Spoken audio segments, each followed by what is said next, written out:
and over and over and over and over and over and over throughout time. And I think part of your book, the Richard Sauder Briefings, is getting to and at least providing the meta messages of what that is, what that pattern is that keeps repeating, and history being written by the victors. Talk a little bit about the White Rose movement. What is it? Well, the White Rose movement started back in the mid 1940s during World War II in the Third Reich of Nazi Germany. The White Rose was a nonviolent anti-war movement started by a group of young university professors and students in the German university system. Now imagine the courage of these people during the height of World War II to anonymously, secretly begin leafleting against the Third Reich and against what the German military was doing.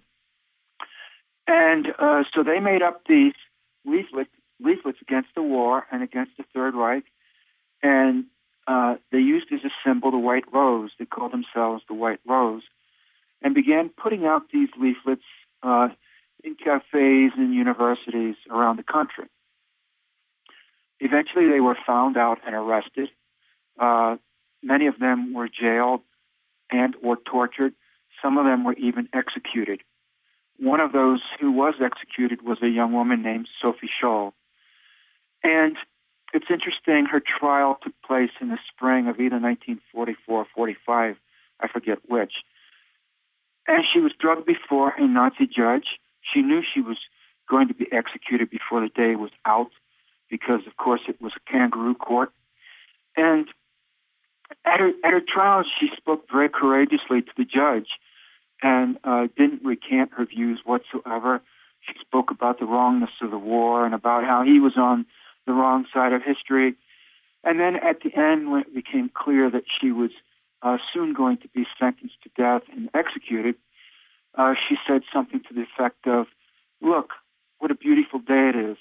The sun is shining. What a fine day to die."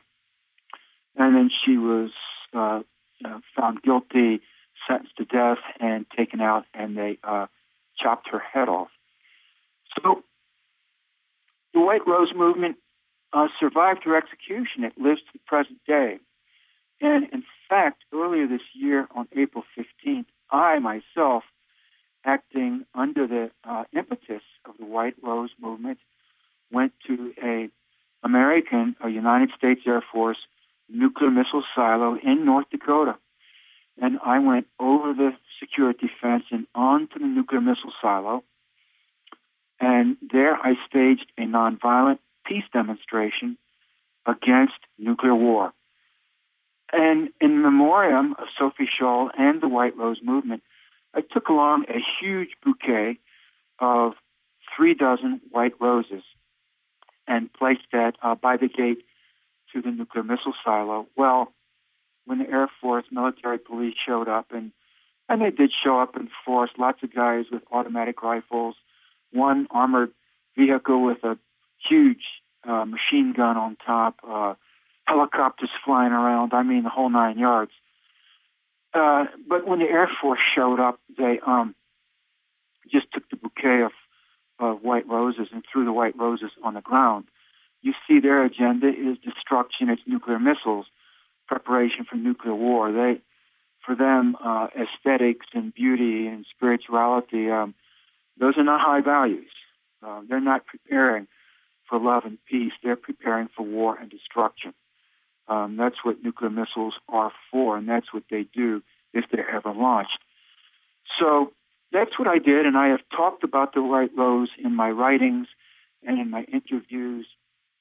And, of course, I talked about it when I called the newspaper. I called the local newspaper there in Minot, North Dakota, and gave them an interview right from the nuclear missile silo as the Air Force was moving in to arrest me. So I was very much acting in that spirit. If we don't want nuclear war to happen, if we don't want world war to happen, there are things that we must do and that we can do.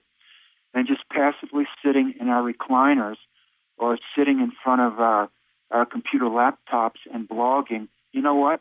that's not enough. At a certain point, just talking about what you're thinking is not enough. You actually have to do something. You have to live your life.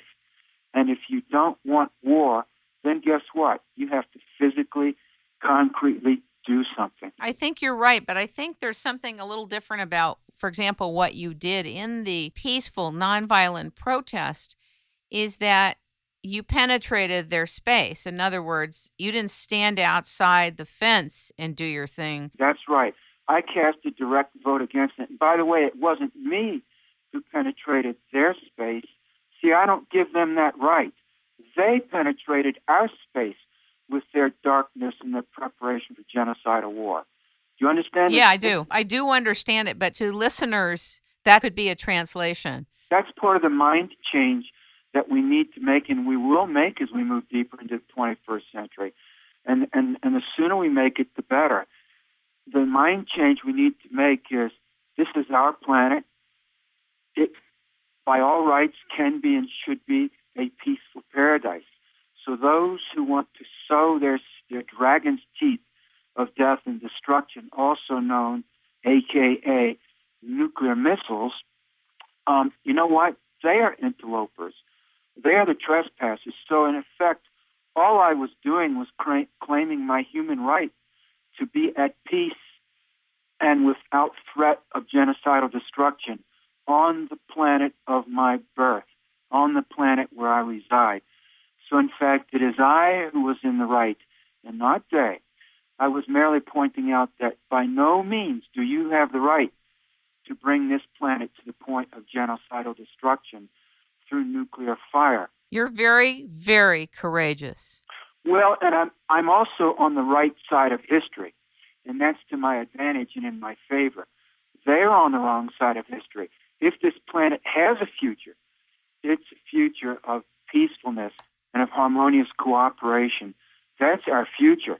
There's no future in nuclear war. Take it from me. War is a dead end, and nuclear war is one of the deadest ends of all. So if we have a future, you know what? Millions of other people are going to have to get the courage of their convictions and follow along, because I can't do it by myself. I can be a pathfinder. I can sketch out a way of the white rose and of standing up. You know what? You have feet for a reason. That's to stand up on. And you have a voice for a reason, and that's to speak out with.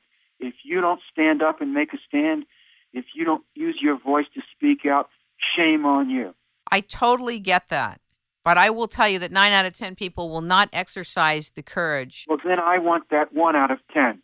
Forget the 9 out of 10 who are so scared they won't even open their door if someone knocks on their front door. Forget about them. I'm not interested in people who are afraid of their own shadow. If it's only 1 out of 10, if it's only 1 out of 100, if it's only 1 out of 1,000, then I'm talking to those people, and if they get it, they don't need me to take them by the hand or to show them what to do. They'll know what to do. Follow your own heart. Follow a path with heart. Be courage. Show courage. You know, we have the capacity for courage. It's not that I don't have fear. You think I didn't have any fear going on a nuclear missile silo, knowing that people were going to come for me with guns, knowing that I was going to be handcuffed and chained and taken away to jail, that I didn't have any fear? Of course I did. But you know what? I acted in spite of my fear. I spoke out in spite of my fear. And I testified in court just as forthrightly to the judge and to the prosecuting attorney and in front of the U.S. Marshals and the FBI, just as forthrightly as I'm speaking to you today. Not because I had no fear, but I did it despite fear. How many days did you spend in jail? 100 days. How was that? Well, the jail system in this country, the jails are violent. There are a lot of angry young men in jail with sociopathic tendencies. I was incarcerated with, let me think of the guys in my little cell block. There was an arsonist. My cellmate for 6 weeks was a serial murderer. And there were car thieves in there, wife beaters, child rapists, barroom brawlers, drug dealers, gangbangers. I mean, you get the picture. Those are the kinds of people that